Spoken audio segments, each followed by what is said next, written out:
Wednesday. Hope you're having a wonderful Wednesday, a winning Wednesday. How's that?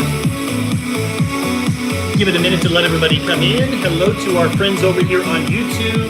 Hello to everybody on Facebook. Let's see if we're coming in okay. If you can hear me okay, let me know on Facebook. I'm going to give it just another minute to let everybody come in. Hope you guys are having a great day today. Happy Winning Wednesday. I'm excited to be here with you. And for my friends over here on Facebook, let me know if you're watching live or if you're catching the replay. And of course, always love to know where my audience is tuning in from in the world. We've got a lot of friends all over the world, and I'm grateful for those friendships. I'm grateful to be connected to each and every one of you guys. So would love to know who's tuning in, who's watching, where you are tuning in from. And we are going to get started today. So what a great day that it's been. It's been a day of celebration. First of all, I want to start off by thanking many of our friends. Many of you have reached out and just shared your congratulations for Summer and I. We had an article that came out today on Business for Home, and it was a fun article to celebrate one of the most successful launch that we've had in our career to date. And it feels good. It feels really good to be aligned with your purpose, with your passion, and have so many cool things that are happening right now. And so I want to just say thank you to all of our friends for reaching out. And, today I want to talk about something that I think that many of you might relate with. And I'm just going to get a little personal with you. I don't have anything prepared. I'm just going to speak from the heart and just kind of share some thoughts. Many of you guys have been to California. And in California, they have these sequoia trees that are giant, beautiful trees. I mean, these trees that have been around for, so many years. And, there's trees that, some of them have names, right? So some of them have been named like the grizzly giant. How many of you guys have seen these sequoia trees in California? I've actually never been there before. I've read about them. I've seen pictures of them, and I'm excited to go and visit. My son recently went and did some camping near this whole area where these trees are, and just said it was absolutely beautiful. And the interesting thing about these sequoia trees is their adaptation, their ability to adapt, and their ability to survive. So many, different challenging circumstances, changes in time, fires, you name it. They have been able to adapt and to reseed and to repopulate and to regenerate, even in, some pretty serious fiery conditions. And these sequoias, what's interesting about them is that they actually have these cones that are on the trees themselves. And these cones, they don't open and release the seeds unless they're subjected to heat. So think about that. They actually don't open until they're subjected to extreme heat. And at that time, it opens up this cone and the seed comes out. Now, let's talk about just the grizzly giant, one of the most famous trees in these forests. It sprouted from the ground is now what's known as the Yosemite National Park. And this tree actually sprouted nearly 2 centuries before the Roman Republic was even founded, before it was even forming. And it's estimated that it's about 2,700 years old, possibly even older. It's one of the oldest trees in the entire world. And I've never been there before, but from what I've heard, it's beautiful, it's majestic. Redwood that is built to withstand the flames that periodically sweep through the environment. And some of these trees, they can grow more than 300 feet tall, as high as a 30-story building, and they can grow dozens of feet wide.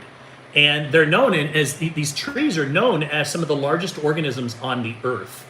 And They are found only in about 73 groves that are scattered along the western slopes of the California Sierra Nevada. From Tahoe National Forest to this giant sequoia national monument, which is over in Bakersfield, California.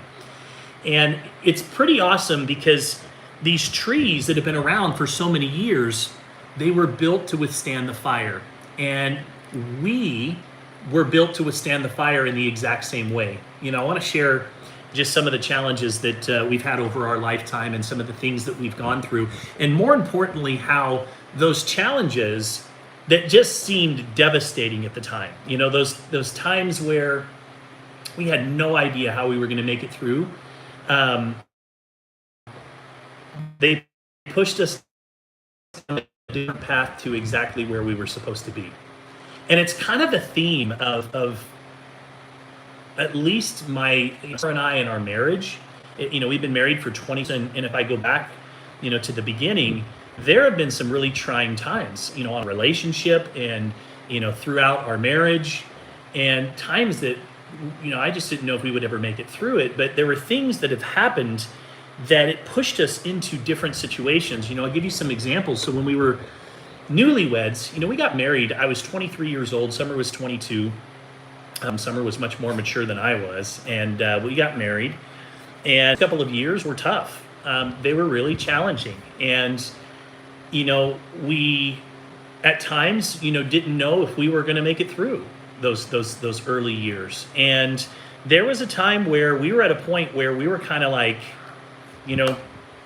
not sure if this was going to work out. And, she and I came together. We actually met in a park. I remember we met in a park in Mesa. And we had a conversation, and that conversation led us to go away to Utah, to get away from all of the noise, to get away from our friends, family, everybody, right? Just to get away. And at the time, she had her Nana, who was living up in Provo, Utah. I'd never been to Utah before. And so she said, let's just get away from the noise. Let's take the kids. Let's go. And if we still are feeling the same way after we go up there, then we'll call it quits. And so we went up to Utah, and we were there for a long weekend. And we both had found this feeling of peace that we hadn't felt in a long time. When you're young and you're newlyweds and you're as dumb as I was, there's just a lot of influences and a lot of different things going on and outside influences, right? As you're trying to figure out who you are as a couple. And so when we went up there, we just found this feeling of peace that we, hadn't had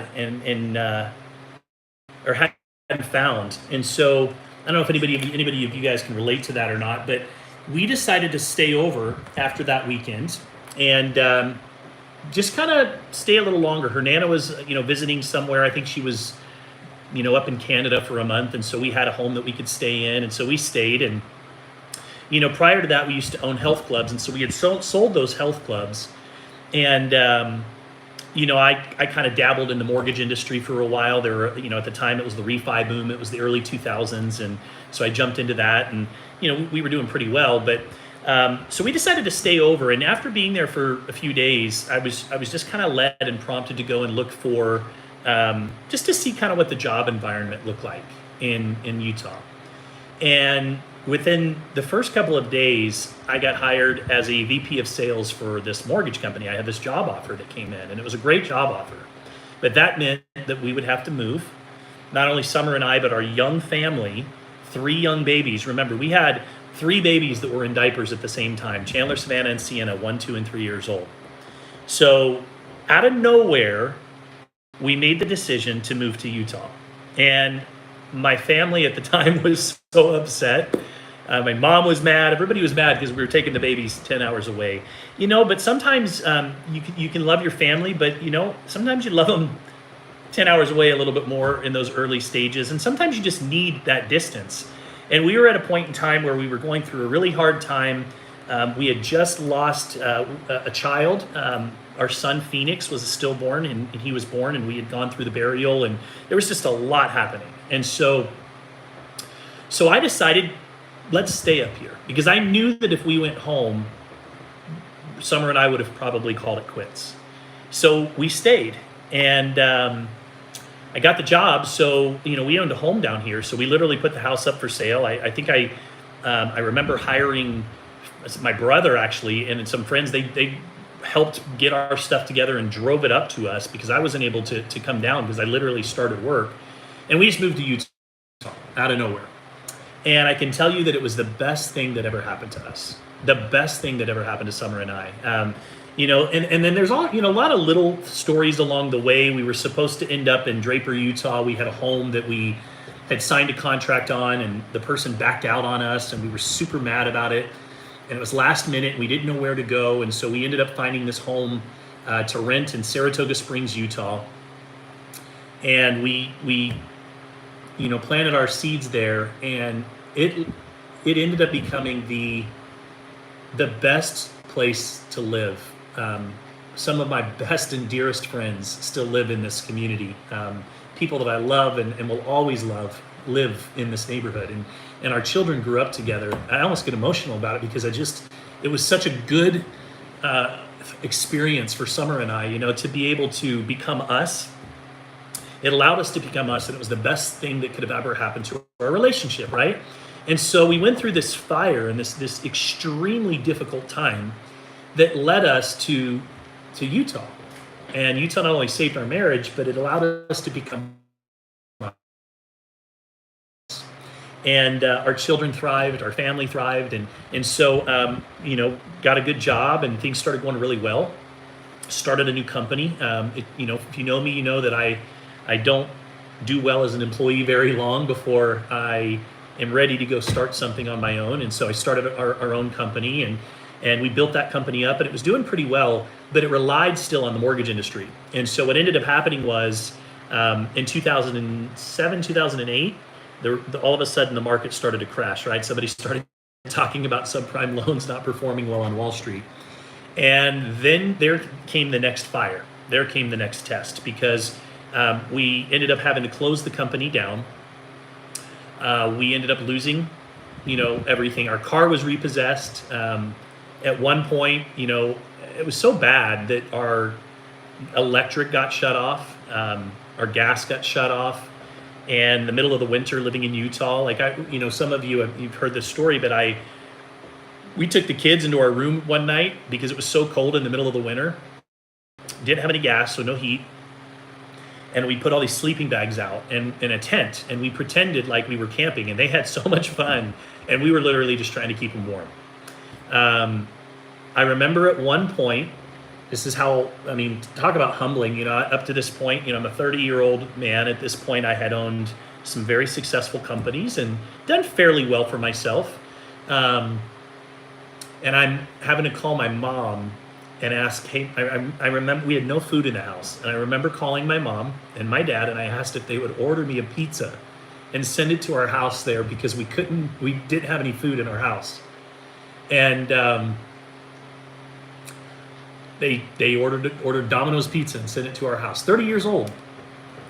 And so, we had been up to that point. We had owned a business. We had dabbled in network marketing. We had joined network marketing. We had, joined the business, but the business wasn't inside of us yet. And sometimes when your back is against the wall, it can become the best springboard to go and do something new, right? To go reinvent yourself. And so, I had seen several of my friends have success in network marketing and change their lives. And I had a really good friend of mine, Steve. Love him dearly. And he introduced us to an opportunity, and I actually didn't have the money at that time to get started in the opportunity. He lent me the money to get started in that opportunity. And $1,000, lent me $1,000. I was able to pay him back within a couple of weeks. In the first check that we got back, I remember paying him back. But, I just went to work, and I don't think that I would have ever made the decision to go all in network marketing, or gone from dabbling in part-time and, being quote unquote a poser, somebody who was just trying to get lucky and all these different things, to all of a sudden really going for it, had it not been for the fact that we lost everything. There was one point where we literally we rented, we had one car that was repossessed, one car we were hiding in our neighbor's garage, in Amy King's garage. We were hiding our car because we didn't want it to be stolen or repoed. And we ended up losing our vehicles, both of them, and we had to rent a Bug, a VW Bug. It was green, lime green, and we rented it for about a month because it was the only thing that we could afford. It was the cheapest one to rent and to go take our kids to school every day. And the kids hated that Bug. I still have pictures of it. So, you know, sometimes you go through that fire so that cone can open and drop a new seed. And that seed ended up leading us down a path in the direct sales and the network marketing industry that I never thought that I would ever been in. You know, everybody, I mean, I didn't know much about network marketing. Of course, I had a lot of preconceived notions about it, but I would have never gotten involved in network marketing had I not moved to Utah, moved into this neighborhood that ultimately became, you know, just a last resort option for us because our house fell through, and then met some of the best friends that I've ever had in my life, and then ultimately collapsing in the 2008 and 2009 economy. At that time, not only we didn't lose our business, but you know, we were building several houses in Saratoga Springs, and those houses, unfortunately, the market crashed, and these were very high-end homes, and so we ended up, you know, selling those homes for, you know, about 20 to 30% of what they were worth. So it was a tough time, and through that, you know what? We went to work, and I will tell you that even when we lost everything for the next year, I took a job on a sales floor. I hated it. I went and I sat in a cubicle every single day, and I absolutely hated it. You know, I told Summer that every day, I didn't want to go back, but I did what I had to do to provide for my family. And I would work my business in my part-time, my spare time, on lunches, on weekends, whenever I could, right? When people would take the weekends off, I would take the weekends on. And eventually I walked away from that job, and I just said, look, Summer, I'm doing this and I'm going all in. And I did. And I never went back. And so we started to have some success in our network marketing business. And I want you to know that hasn't been all just super simple, like, oh, we made it and that was it, and we rode off into the sunset. Like, you know, we've had our ups and downs in this industry over time. You know, I can say that I don't think I've ever failed at network marketing, but I've had, you know, quite a few companies fail us, you know, whether they, you know, get bought out, whether they merge with other companies and go in a totally different direction, or they stop paying you altogether. Things happen, and it causes you to go in different directions. But what I can say is with every new direction, we've gone into that new direction with more wisdom, more experience, more knowledge, better relationships, more credibility, and we've been able to outdo whatever it was that we did before every single time. And most recently, you know, we went through the fire again, and I won't elaborate, but we were going through some challenging times, and you know, I got a call from a friend of mine who I've known for almost 10 years, Brian Robert, and I'm so grateful to Brian and Mandy. I hope you guys watch this, because I'm so grateful to you guys for that call. And he told me what was getting ready to happen with the company that we're a part of right now. And it just happened to be the right time.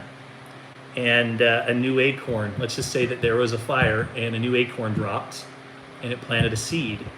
And that seed has now taken root into something that is really special. And, you know, that led to the celebration and the announcement on Business for Home today. And that's just the beginning of it. We're already 2-3 weeks past that, and about double, you know, the numbers that were in that article. But here's what I want you to know. And this wasn't going to be a long Zoom tonight. I wanted to just speak from the heart tonight, because I know that there's somebody that's watching right now that's going through that fire. You know, you might have health issues that you're struggling with. You might have addiction issues that you're struggling with. You might have relationship issues, financial issues.